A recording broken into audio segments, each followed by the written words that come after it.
Visionary, thank you so much for joining me here for another episode at the Nothing for Granted podcast.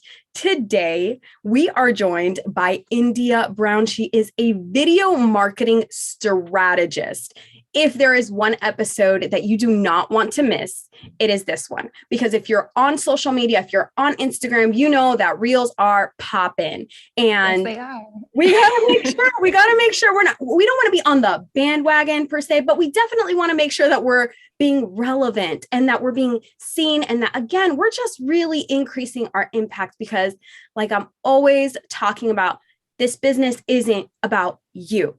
It's about the people that you serve. And most importantly, it's about using our skills to advance the kingdom. So let's get right into it. India Brown, Thank go ahead. you so much, Alenia. I'm so excited to be here. Thank you so much, Visionaries. It's so funny. We were chatting before we started the episode, and I'm launching a community called Visionary Mom Circle. So I feel like this is just so aligned right now. But yeah, my name is India Brown. I am a video marketing strategist and social media manager. I know people are like, wait a minute, how can you be both? But I am based here in the greater Philadelphia area. I am a mom of 2 girls. So I pretty much started in the online space as a virtual executive assistant. I was pregnant with my first daughter. I was in corporate and I had told them that I was pregnant and they're just like, oh, okay. Like, that random awkward conversation you have with your boss. And I'm just sitting there. I'm like, yeah, like this isn't going to work. Her due date was April. I'm like, yeah, I'm out of here way before April. Like, it's just, I didn't want her to go to daycare. So I'm like, okay, I need to figure out a way how to, continue making my income while being at home. So I found a coach. I started working with him. Of course, COVID hit. He was like, yeah, India, you're doing a great job, but I just don't have, the money to pay you anymore. So that kind of put the fire under my tail. And then I'm like, okay, out of everything that I was doing for him, because I wore many, many hats, as you do as a virtual assistant, I'm like, what do I love doing the most? And that was video. So I've officially been, my own business owner for a year since, June 7th of last year. So I recently celebrated that milestone and I've been rocking ever since. I mean, like you said, just the impact that you're creating. My client had a $73,000 launch. And like when you're online, you hear those numbers, but until you really see it for yourself, you're just like, yeah, whatever. They're fluffing. Like, but like I was actually in the weeds, in the DMs, providing her with that social media strategy and video marketing strategy that she needed that led her to that success. But I was just like, wow. So definitely super, super excited. That was a long-winded bio, but I'm just so super excited to be here. No, that's incredible. There's so much that I want to dissect. To take out of that. I gave you a mouthful. Yes, just off of your bio alone, the fact that you had to pivot, right, in a time in a hurry. Right. Out of this. And I forgot it. So COVID hit. When he told me that, he didn't just let me go randomly. So I went full-time to part-time. And then I think we went part-time for maybe like 2 or 3 months. He's like, yeah, I'm not, because he was a speaker. And of course, all the speaking engagements were canceled. He was like, yeah, I can't. And I was pregnant with my second daughter at that time. So I'm like, yeah, now I really can't go back to corporate because I would be working for free with the price of daycare. Girl, oh my gosh. I was pregnant during COVID as well. I gave birth during COVID. And that was surprisingly such an intimate experience. We're usually, so in my husband and I, we are very private when it comes to having children. Like we don't tell people until like 2 weeks after. Yeah, we're so private. And with this particular pregnancy, it was so like, it was just different. Amazing. Because now it's not even like, I don't have to tell anybody, like, I don't really want you to come visit me at the hospital. It was more like, the hospital was saying Yep. Perfect excuse. Oh my gosh. That was the one thing that well, I gave birth in the birthing center, but I mean, they didn't care how many people you had. They were like, yeah, you can bring food. You can, it's a whole party. It's a whole different experience. than a hospital, but that's a whole different conversation. But yeah, I'm like, oh yeah, sorry, you can't come this time. Right. Right. So sorry. Not sorry at all. Tell me, India, about this client that you had launched, because that's a huge number, $73,000 in a launch. And I'm sure that it probably wasn't her first launch. I'm sure that this has been a long time coming for her. Yep. Can you tell us a little bit about the strategy that went behind that launch, and while still being respectful and an integrity to your client, because of course we want to make sure that we're keeping confidentiality. Yeah, she knows she's fine. But she's in the beauty industry. She is a woman of color. She's a hair educator. So she is in the DEI space. So she teaches stylists and salons how to, what's the right word? Pretty much just be aware of any unconscious bias. She helps them to hire and retain stylists of color, or even regardless of gender. Like, I know she's big on like gender neutral pricing. That's huge right now. And then just creating spaces where everyone is safe. So if you walk into a salon in the middle of nowhere and you have textured hair, she wants that salon, that stylist, to be able to style your hair. So her high ticket offer was pretty much based around that. I love her mission. I really do. I love her. I'm going to show you how God is right up in this. Okay. So for Visionary, you have no idea. We have rescheduled this conversation probably like, I know. And now I'm understanding why. So what you don't know,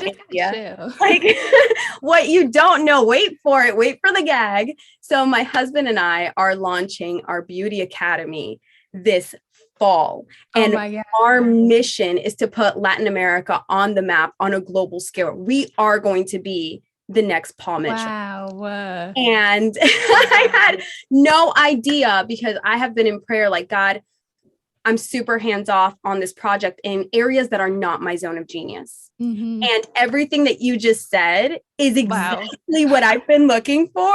And I'm like, oh, okay. I knew it. Oh, when my God. I knew that there was purpose. And I'm we're going to have to like, after this call. Yes, because I'm like, at this point, I'm getting teary-eyed. I'm like, oh my gosh. Because you're like, sometimes you're like, God, do you hear me? Like, do you hear my thoughts?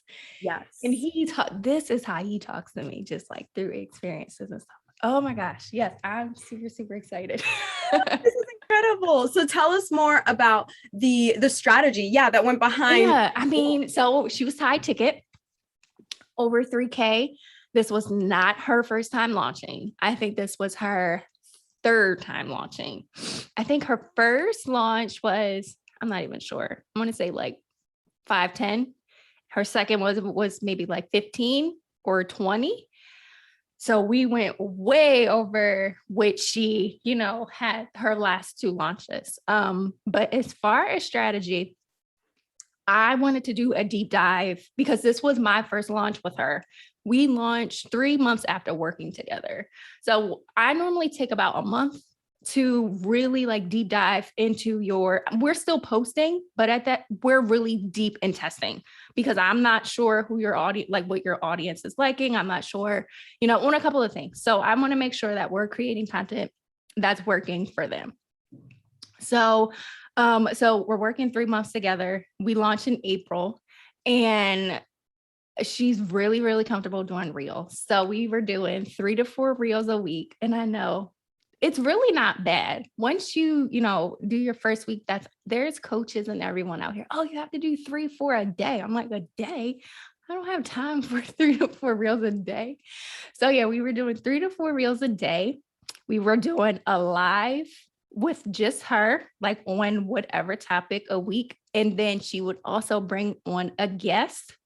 And then we would either have a guest or a round table. So she would have like a beauty round table. So we would have, whoever industry professionals that was in her network that were comfortable coming on her live. We did that. So that was like the social media strategy in terms of content creation. Engagement was huge. Like I was in the DMs chatting with these ladies. I emulate brand voice so well.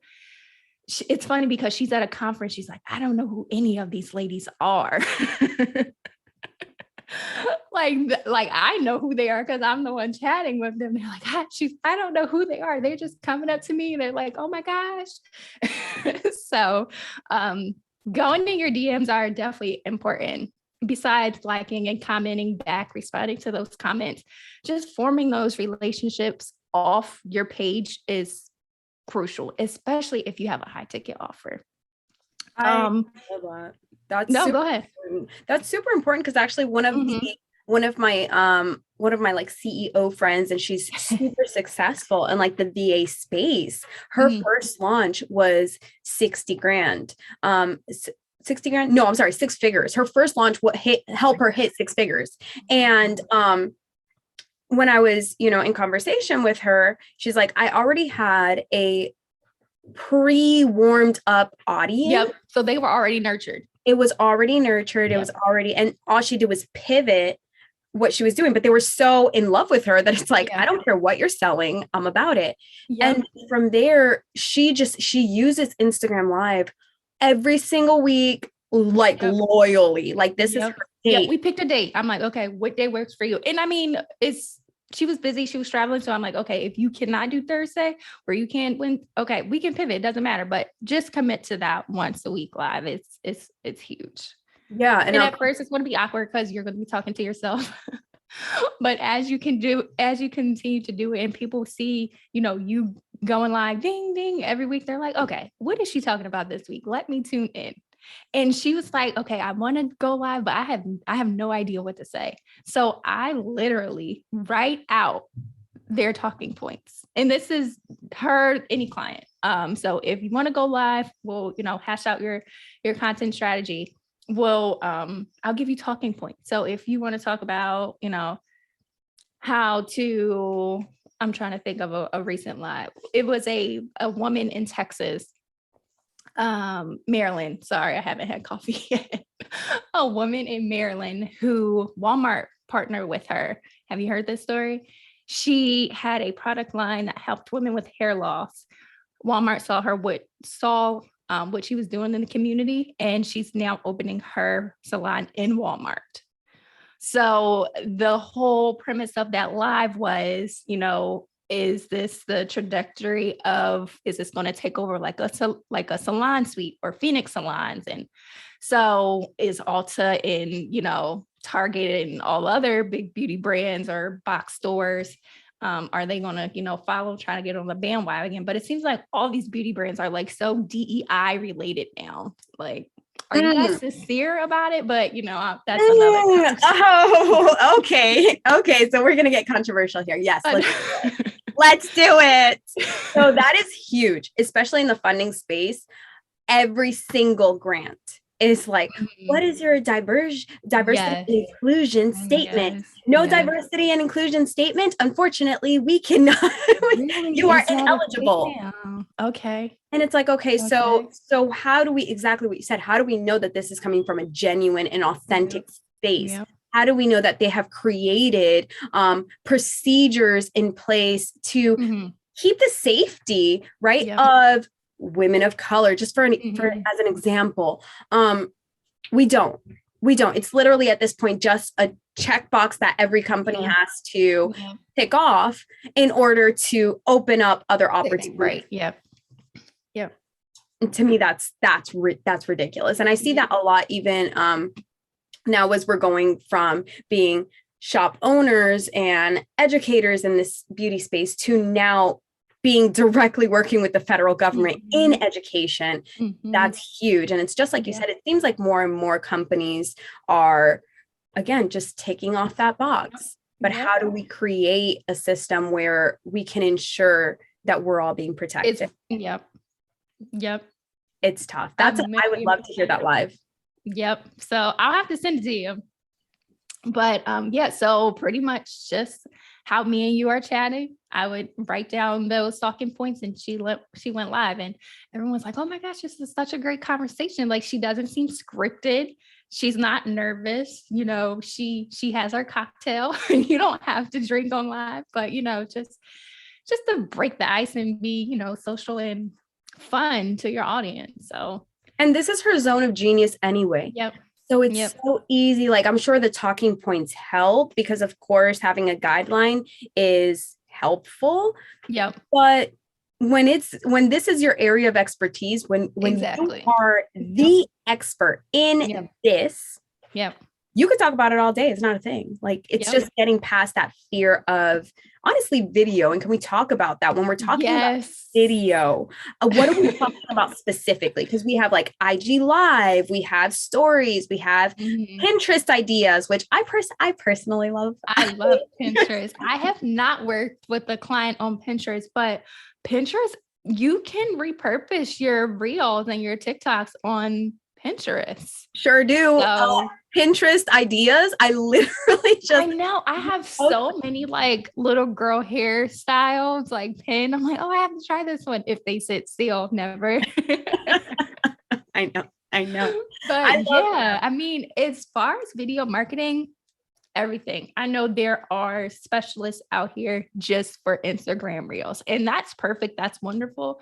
But not all of my clients want to just be on Instagram. Their audience may not be on Instagram. I'm working with a mortgage company who's, obviously their target audience is 30 to 50-year-old males. They're probably not going to be on Instagram. So that's where I come in with a YouTube marketing strategy. So it's YouTube, it's Instagram Reels, it's TikTok, it is stories, it's live, it is video on sales pages. Going back to the launch, we launched just with a regular sales page, no video. It was like crickets. No one was, despite, people were coming, but we weren't converting them. We put a video up, and of course I gave her a script. I gave her, talking points of what to hit, what her offer was, who she was, why they needed to join. I hit those pain points. Hey, are you a X needing help with Y, in a spiffier, funkier way? And those conversions, like, it was crazy. So definitely having video on your sales pages, even your landing pages, putting videos in your emails.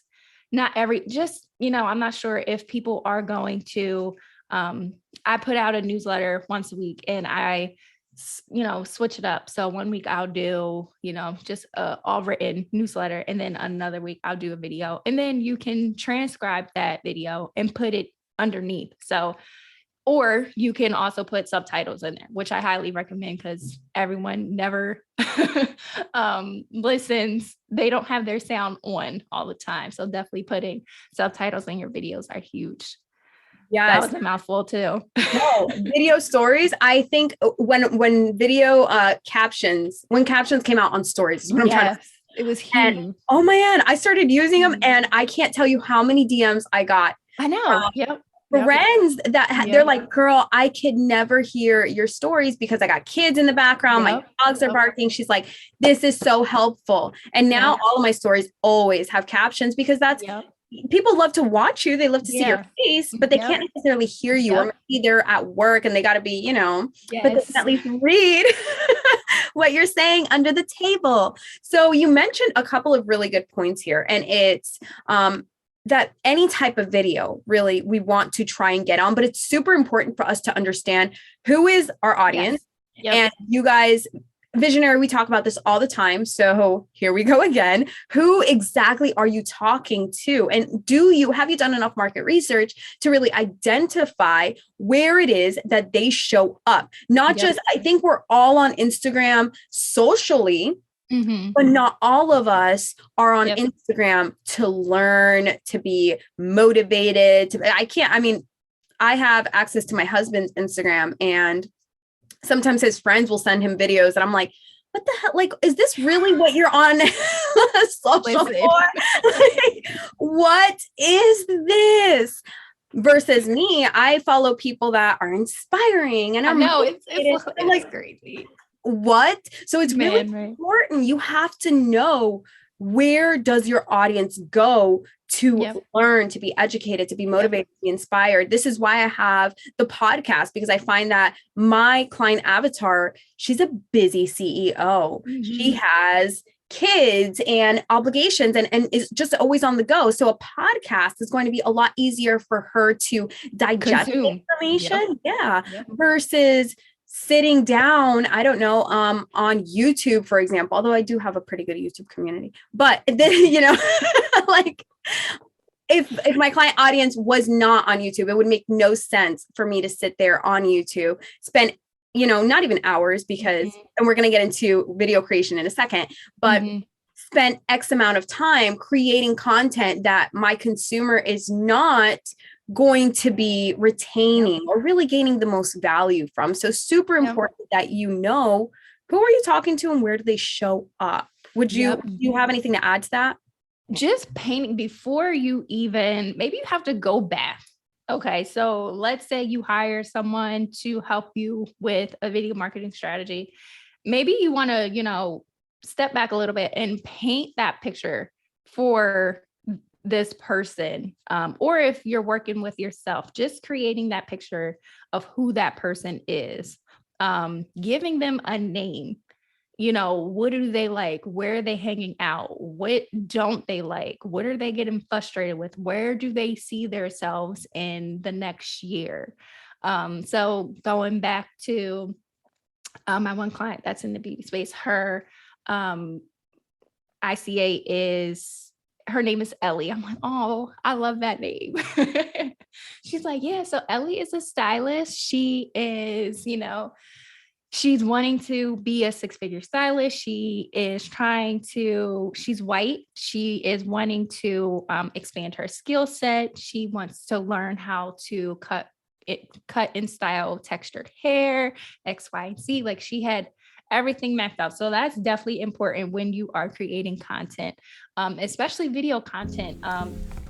As a visionary female founder, what could you do with an extra $10,000, $50,000, $100,000? You can get that storefront location you've been eyeing for over a year. The one with the heavy foot traffic. You could hire new staff members.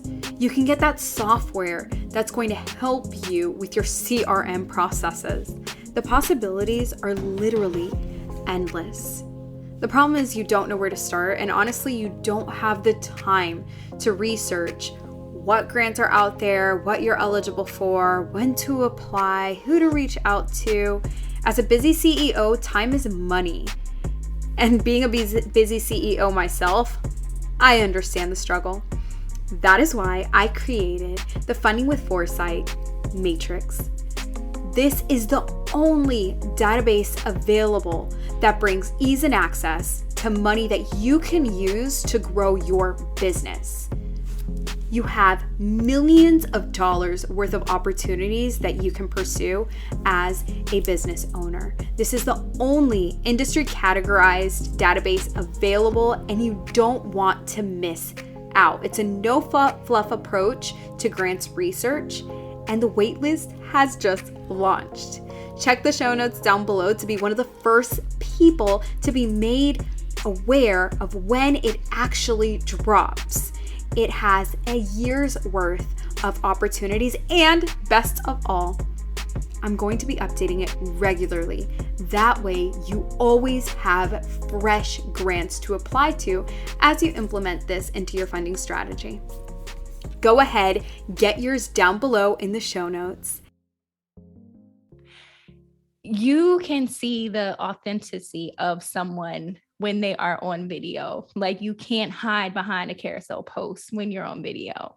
If you're having a bad day, I guarantee you someone could tell if you're on, or if you're frustrated because you've recorded the same clip 30 times. It's huge. Like, video is so powerful and so magnetic that, like, if this podcast, we should have made it a video podcast because we're just like vibing. Girl, you already know it is multi-purposing everything. I should have did my hair better.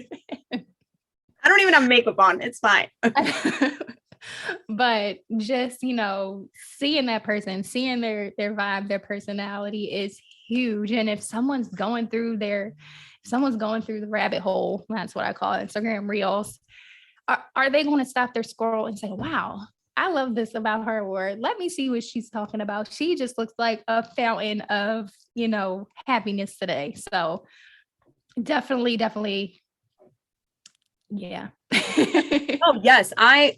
Me personally, I'm a video girl. I went to college for video production. Like I love video. Video is my thing. But when I talk to people about showing up on video, it's the space of, well, I'm just uncomfortable. And to me, get that so much.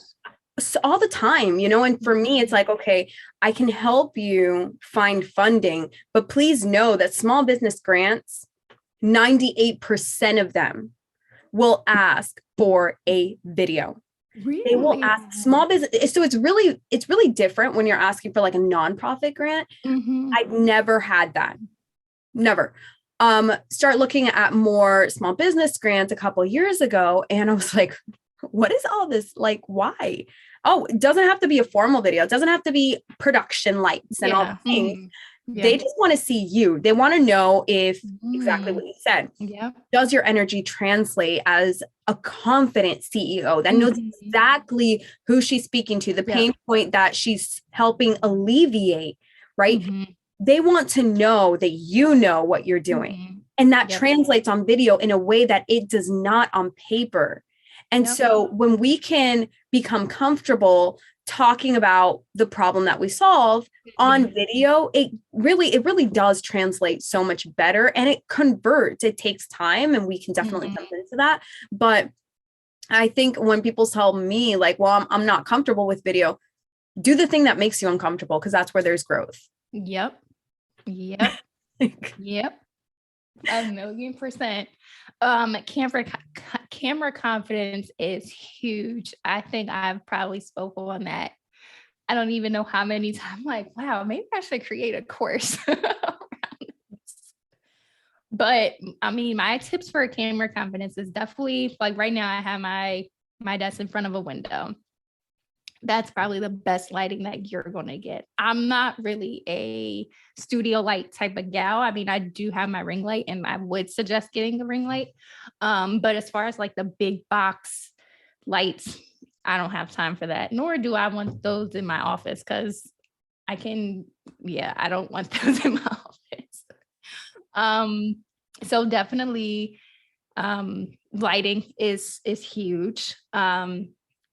But at the end of the day, when someone says, oh, I had actually a hairstylist, and you remind me so much of her. I'm not sure why. She's like, I've tried video, but I don't like my mannerisms. I'm like, girl, what's wrong with that? Like, you are a wealth of knowledge. And I'm like, why? So it's just peeling back those layers of finding out like, okay, I have a story to share with the world, and me not showing up on video is definitely, hurting that. Like, you're leaving money on the table at the end of the day. I love that phrase. That's really commonly used in the funding space as well. And I think that just to touch on your friend with the mannerisms comment, I think those are the things that people like if you're from the South and your audience is from the South, they're like, oh, wow, I had no idea she was from the South. They wouldn't have known that unless you're saying y'all, like in your copy. Yeah. Like, yes. Or for me, it was, the first time I went to San Francisco, I was in conversation with one of my friends. And so in Miami, we use the word hella. And I didn't know that was a huge California phrase as well. And so it was such a common ground, because they were like, wait, are you from what? And so I've had that too. They're like, wait, are you from Philly? And I'm like, well, yeah, outside of Philly. But they're like, oh my gosh, I had no idea. So just, even if you're not showing your face, you're recording video in some way. If you're doing a time lapse of, what you do after, working hours, and someone, oh, wow, I didn't know you were in that area. Oh, I like that coffee too. Or it just makes you so relatable. Like, it starts the conversation. I can't tell you how many times I've had people DM me or comment on my content. I've never had a conversation with them before, but because I'm recording or saying something, that broke the ice. And that's your gateway into having, a deeper conversation with them. And it could lead to having a potential client. So yeah, and I think we forget that this takes time. Yep. It's that 8 to 12 touch points. So really breaking the ice is step one, nurturing that relationship long term. That's where the work is. And showing up on video, you're just reestablishing that relationship each and every time. We have such limited time to capture the attention of people on social media. It gets shorter and shorter every day. I know. Can we talk about with that restriction, right? Of just of how video is being pushed on social media, with how short the attention span is, how often should we be implementing video into our visibility strategy? I would definitely say at least 3 times a week. At least 3 times a week. I compared some data of just posting like 1 reel a week and carousels and other like video that was non-reels. And this was before Instagram took away all the video and just made everything reels. The next week we did 3 reels and it was over 100. The engagement was 150% over than it was that prior week. So every platform is definitely pushing for video content. So it's not going anywhere. No, it's not. And I'm not going to say unfortunately, because you should be showing up on video. Like, of course. Especially if you're building an online business. Like, what do you expect? Like, honestly, what do you expect? Your picture is not enough. I will say this. Recently, just this week, I was doing some end of the month just analytics. And I was like, wait a minute, why is it that these numbers are coming up for reels that I posted like 3 weeks ago are the ones that are getting the most likes? And it's because video, it takes time to gain traction. And I've realized that on my YouTube channel, I've realized that on my reels, my stories get more engagement, more interactions, more views than pretty much anything else, any just stagnant photo.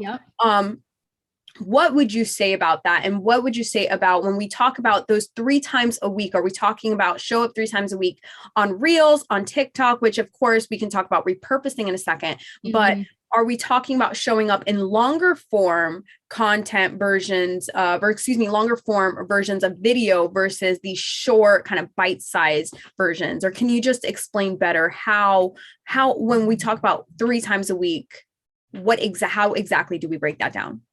So it depends. So I would say Instagram just launched 90-second reels. So they're trying to keep up with TikTok. So now they're 90 seconds.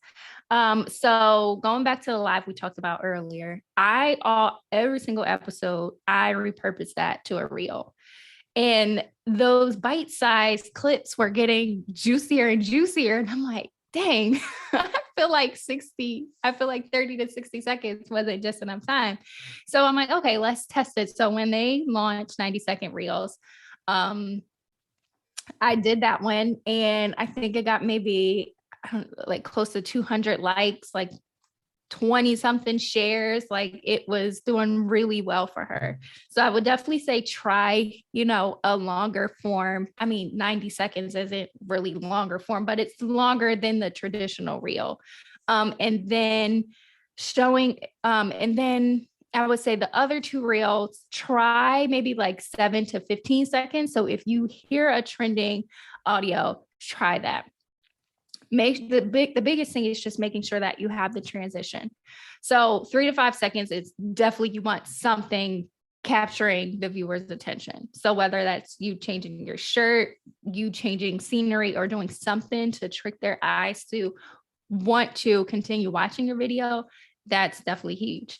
TikTok is a whole different ball game. Like I think with TikTok, you really do have to show up like more than twice a day. I know TikTok is, and that's probably why these TikTokers are experiencing these viral videos because they're on there like all day long, like pumping out content. And it's not polished. Like not all of TikTok video content is polished. So it doesn't have to be perfect. YouTube is different. YouTube definitely, I would say the sweet spot with YouTube is probably like 7 to 15 minutes. So if you are an educator or you want to, just talk about, if you're, it doesn't have to be in the professional space either. You can be a family vlogger. I watch a lot of I did, this is pre-kids and pre-business. I watched a lot of family, a lot of family vloggers, and having those quick episodes, just, show the viewer what you did in a day or weekend, and then chat a little bit about whatever was perfect. Anything longer than that, I feel like you're losing the person. And you see that a lot right now. Even I love creating mini vlogs because I don't have the time for like long form YouTube. I just made one. I love them. I love mini vlogs. It's a creative outlet for me. My audience loves to see like my 4 kids and like just all the wild things that we get into. And it's like, for me, that's enjoyable. It gives them a window into my life without feeling, how do I put it? Without feeling exploited almost. Yeah. Mm-hmm. But it's like, it's cute. I love the transitions of like when we're talking about transitions, I think that a lot of people think that it has to be these like really fancy, like jump on the bed and then get, oh my gosh. Yeah.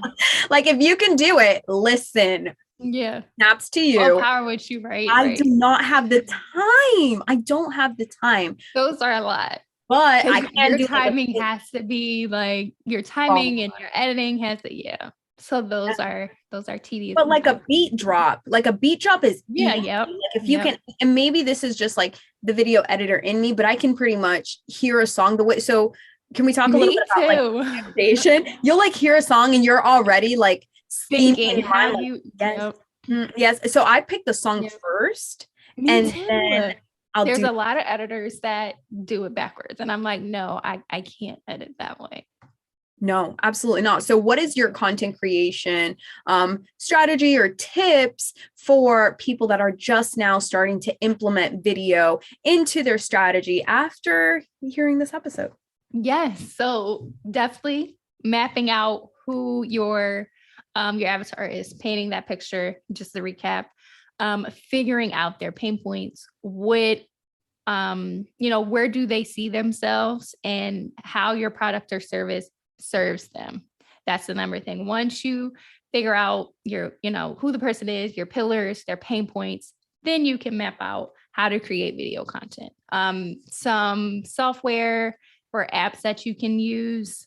If it's not like a super long reel, if you're using Instagram Reels, I always go to just editing in there. It's not really edit. I guess you would call it editing, but it's just pretty much just trimming and then shuffling the clips where you want them to be. So if it's something quick and simple, for that, definitely Instagram Reels. I would say another one is InShot is good. Filmora. I know Canva has a video editor as well now. I haven't played around with it. That's a good one. The biggest thing is just showing up. And then once you create a few, whatever, they are, if it's Reels, TikToks, YouTube, your audience will let you know whether they like it or not. And if they're not commenting, you'll still see those analytics, because if they're sharing, you'll see those too. So those are some hidden analytics that I always look at. I'm like, okay, well, if no one's liking it, like if your shares are more than your likes, like that's a big, not a red flag, but definitely something to keep into consideration. Your comments, and then of course your hashtags, those are always important as well. So in location. So sometimes I will just put a location in a reel or video. I love all those tips. It's true, because they are completely accessible. It's nothing that's like out of this world. These are apps that you can get pretty much for free. I know Canva, like you mentioned, they just launched a just on their platform, like some sort of like templates or things that you can use for your reels. But if you're a busy CEO and you're like, listen, I really don't have the time for that, like you mentioned, just going to regular Instagram. And one thing that I like to do, and please, I would love for you to jump in on this, is I like to use the same fonts all the time. So that there's like a consistency. It's just like your branding. I don't like to switch up my fonts or anything like that. I try and implement my colors when I can. I really just want brand identity to show through. Even when I show up on video, if we're talking about, like right now, guys, let me give you a backstory. I'm very honest. So for some reason, I had on my calendar that our podcast interview was for 10 o'clock. So my 9-year-old, she's at Vocation Bible Camp. So I drive my 40 minutes to take her. I stop 40 minutes. Yeah, I know. Oh my gosh, you're dedicated. We like to, the good thing is we like to drive. So it's fine. Like I'm listening to like a sermon on the drive. It's fine. And I stop at the store because I got to get some Lysol, and I get home, I'm like mopping my floor, and I'm like, I got to get ready. Like my face is that's not it. And if you guys have watched my other videos, like this is I never hop on video without at least like concealer and brows. Like that's just my standard. Like that's just like who I am. But I was so dedicated to showing up today that I was like, oh no, this is happening. It's happening. I'm wearing like my Guns N' Roses shirt. Not cute at all. Yes, you are. Stop it. No, but it's so much more important for me to show up and be able to give you value. That's the most important piece, is the quality of the content that you are giving. The fact that there's somebody who needs this word. There's somebody who has been sitting on the fact, and that somebody may be me, who has been sitting on the fact that on $1 million idea, right? On $1 million idea, like you need to be showing up on lives. Like, why are you not like, oh man, I've had that conviction for months at this point. And there's somebody who's listening to my voice right now that it's like, hey, you need to show up more on stories. This is your sign. This is your sign. Yeah, we are talking to you, and I'm talking to myself too, honestly. But it's like I'm working at the end of the day, and I think this is social media managers in general. After looking at clients' social channels all day long, we don't even want to look at our Girl.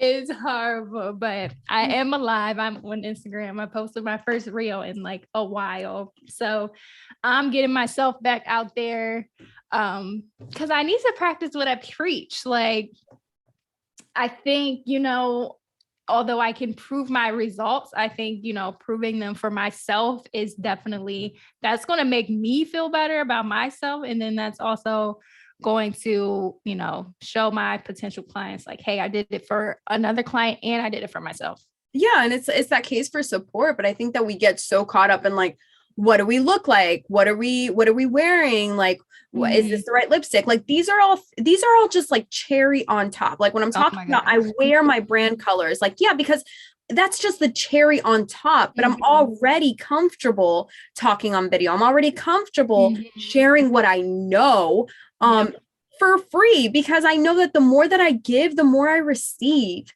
So I think that a lot of you just need to get out of your own head about, well, I don't have anything to wear for video. Well, I don't have the latest vlog camera. It's not the equipment. There's so many excuses. My gosh. So many excuses. And it's just like India said, you are literally leaving money on the table because you are not willing to adapt. It is not jumping on the bandwagon. It's just like during COVID. This is a way of life now.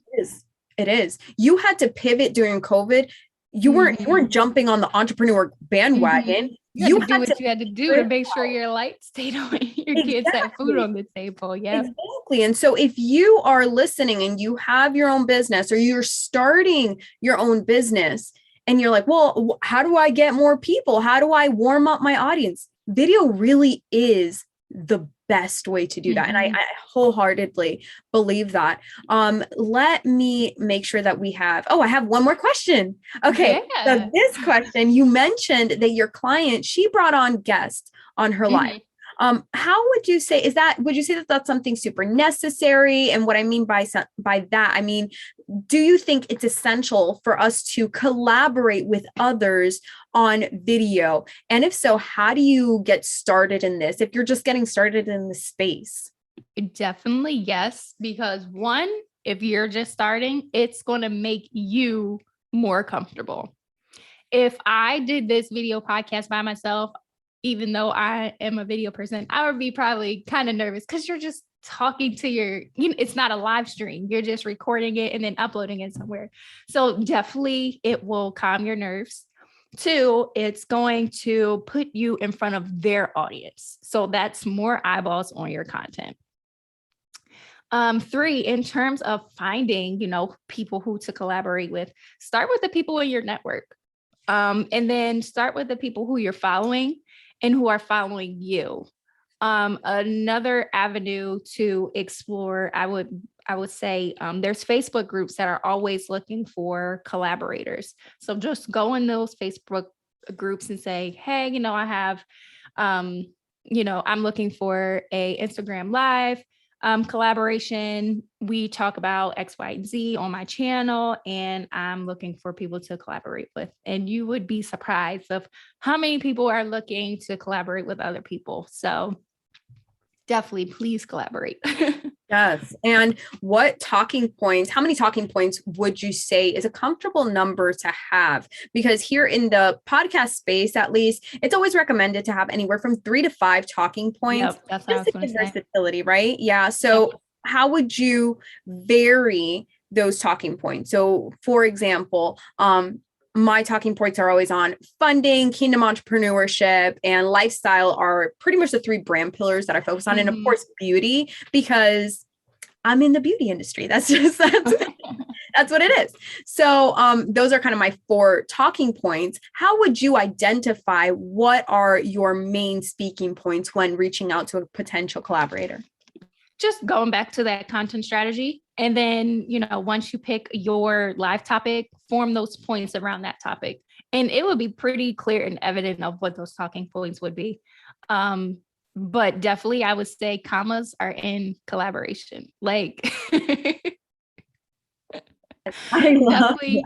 That was so I'm going to make that a t-shirt. Commas are in collaboration. I'm going to have to make this like an Instagram, like little Twitter thing. Oh yeah. I'm just going to tag you. That was just so good. That was so good. Snaps for that. Thank you. Yeah. If people want to get to know more about you, if they want to connect with you, if they want to work with you, where can they do those things? Where can they find more about you?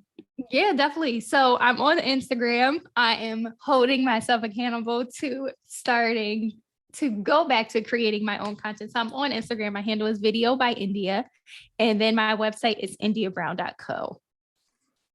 And who would you say is your client avatar so that visionaries that are listening right now know if you would be the best fit for them and so that they're the best fit for you? Because I'm 100% believer that I want to work with the people that I want to work with.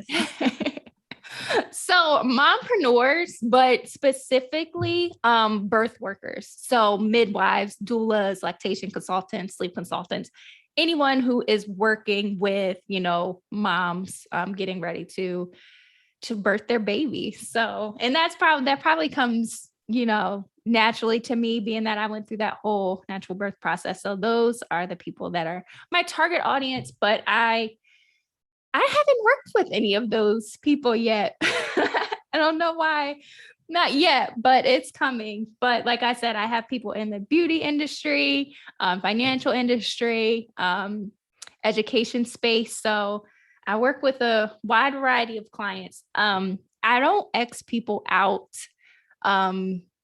for any reason unless they are not a good fit. Like, this is the one thing that I love about being an entrepreneur. I get to choose who I work with. Yes. Yeah. So you heard that? Those of you we have to align on a vibe spiritual level. And I also have to align with your vision and to make sure that I can, promote it in the way that you want me to promote it and that I see best fit. So those two things are definitely important when I'm choosing whether or not I want to work with a client. So stinking good. Like I could not have ended. People are like, oh yeah, you have note. a credit card? Sure. I said, no. No, I can't. Yeah, no. Even when you're starting out, you're like, look, but it's just not going to be worth your time. Like my peace and my sanity are more important than any amount of money out here. Yes. And as mompreneurs, our time is so sacred. And my energy is so sacred. My gosh. It's like, if this doesn't feel exciting, if this doesn't light me up in the morning, I can't have you draining my energy all day. What do I have left over to go to my kids, my husband, your other clients? Other clients. That's not going to work. So I could not have ended on a better. I'm India. super excited about so this. Much. Thank you. It all makes sense because I was ready. You were like, oh yeah, no, we have to cancel. And then I got a migraine. I'm like, yeah, I have to cancel. But today was the day. And now I see why. Yes, I love it. Visionary. Thank you so much for being here. I know that this episode has blessed you. Please be sure to leave a rating and review. Check out India Brown in the links down below. Many blessings on you, and I will catch you in next week's episode. Bye-bye. Bye.